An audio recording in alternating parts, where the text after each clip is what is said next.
Parshas Vayeitzei, the first Aliyah, Rishon, we know that Parshas Toldos ended off with Yaakov Avinu having to run away from his brother Esav. His brother Esav said that he's going to kill him because he stole the bracha from him, and the bracha that his father Yitzchak was intended to give Esav. However, Yaakov, we know the story, he disguised himself and he went in and he kind of quote unquote stole the bracha, as Esav put it, and he said that he actually stole something from me twice. He took the bechorah, the birthright, from me. He also took the bracha from me, and he's therefore vowed and he said, I'm going to kill my brother Yaakov. So Yaakov has to run away so he to escape the wrath of his brother Esav. So the opening pasuk in Parshas Vayeitzei is Vayeitzei Yaakov mi Be'ersheva vayelech Harana. And Yaakov is leaving now, and he's leaving Be'ersheva,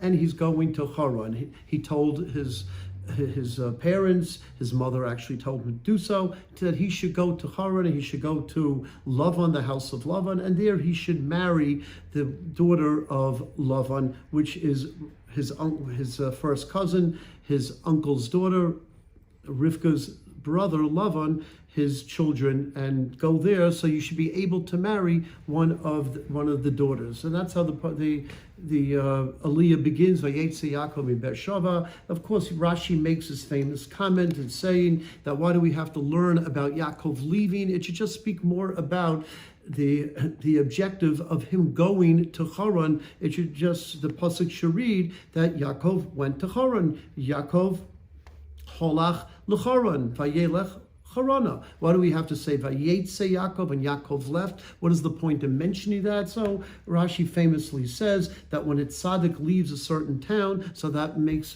a big roshan, that makes an influence on the town, that now there's a void, that the tzaddik has left, and that's why they want to teach us this idea of Vayeitzei Yaakov in Be'ersheva. Don't think that Be'ersheva is going to be the same Be'ersheva with Yaakov and without Yaakov, and now there's some sort of a void there. The pasuk continues in Pasuk Yud Aleph, Vayifka b'makom vayolan sham. Vayifka is an interesting word. It says Vayifka. What does Vayifka mean? Vayifka means he encountered. He happened upon the place.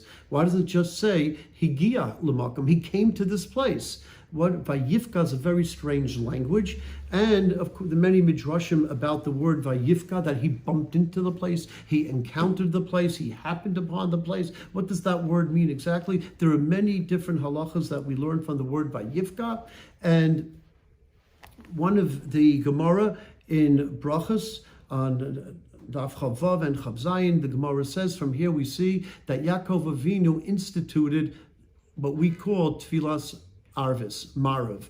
It was nighttime and he davened Marav. So what's Vayifka? Vayifka is that he happened upon it because he had to reconsider. He passed by unintentionally, not knowing that this was the Har HaMoriah, not knowing that this was where the Akedah is, not realizing, he wasn't sensitive at that time that this is going to be the Makam HaMikdash. When he realized what it was, so he turned back. And then he came back to the place, and HaKadosh Baruch Hu, Hashem, made the sun set. It wasn't yet nighttime, and the sun was setting early, and therefore he knew that he had to daven Marav, and for this reason that Hashem changed the nature of the world, and it was Vayifka, and it happened kind of like accidentally. That's why we could daven Marav early, because really it was still daytime and Hashem just made it nighttime, so Yaakov Avinu could sleep and he could rest, and he could,